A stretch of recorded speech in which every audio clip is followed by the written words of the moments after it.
बार NDA के उम्मीदवार श्री विवेक ठाकुर जी के समर्थन में जनसंपर्क अभियान चल रहा है, जिसमें हमारे जिला पार्टी के राष्ट्रीय नेता साथ में हैं।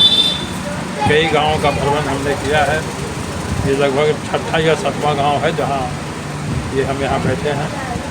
लोगों के बीच क्या संदेश लेकर गाँव में जो हमने अनुभव किया है भाजपा के समर्थन में और श्री नरेंद्र मोदी जी के कामों से उनसे प्रभावित होकर एक लहर का रूप समर्थन का लहर चल रहा है।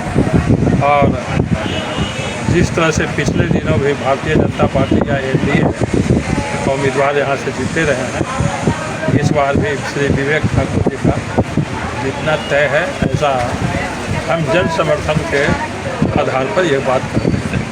यहाँ की जनता के बीच संदेश क्या लेकर जा रहे हैं, विकास की क्या स्थिति रहेगी? संदेश तो हम लोग का एक ही है, मोदी की गारंटी।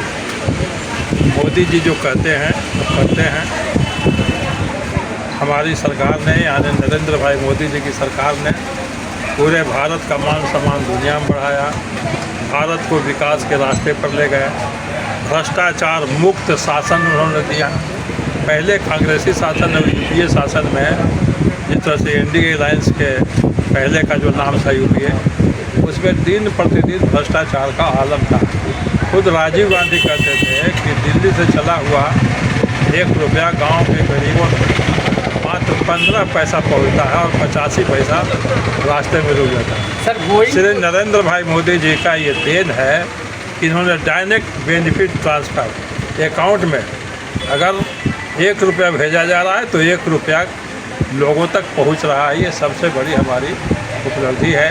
गोविंदपुर की जनता का एक मुद्दा बना हुआ है अपर सकरी जलाशय परियोजना, जो कि 1984 ईस्वी में अबनैया पहाड़ के पास से चंद्रशेखर सिंह जी के द्वारा शिलान्यास किया गया था, लेकिन उस योजना आज तक अधर में लटकी हुई है। यहाँ एनडीए का तीसरे बार सांसद रह चुके हैं, लेकिन उस जलाशय योजना पर कोई विचार नहीं किया गया। पार्टिकुलर बात कर रहे हैं तो इस पार्टिकुलर समस्या के बारे में हमें जानकारी नहीं है, इसलिए हम फैक्चुअल कुछ बात नहीं बोल सकते। हम इतना ही बोल सकते हैं कि जो हमारी सरकार है, चाहे नरेंद्र भाई मोदी जी की सरकार या नीतीश कुमार की सरकार, ये विकास को समर्पित सरकार है। ठीक है, ये काम नहीं हुआ, ये काम भी होना चाहिए जो बता रहे हैं, लेकिन अनेकों काम हुए हैं।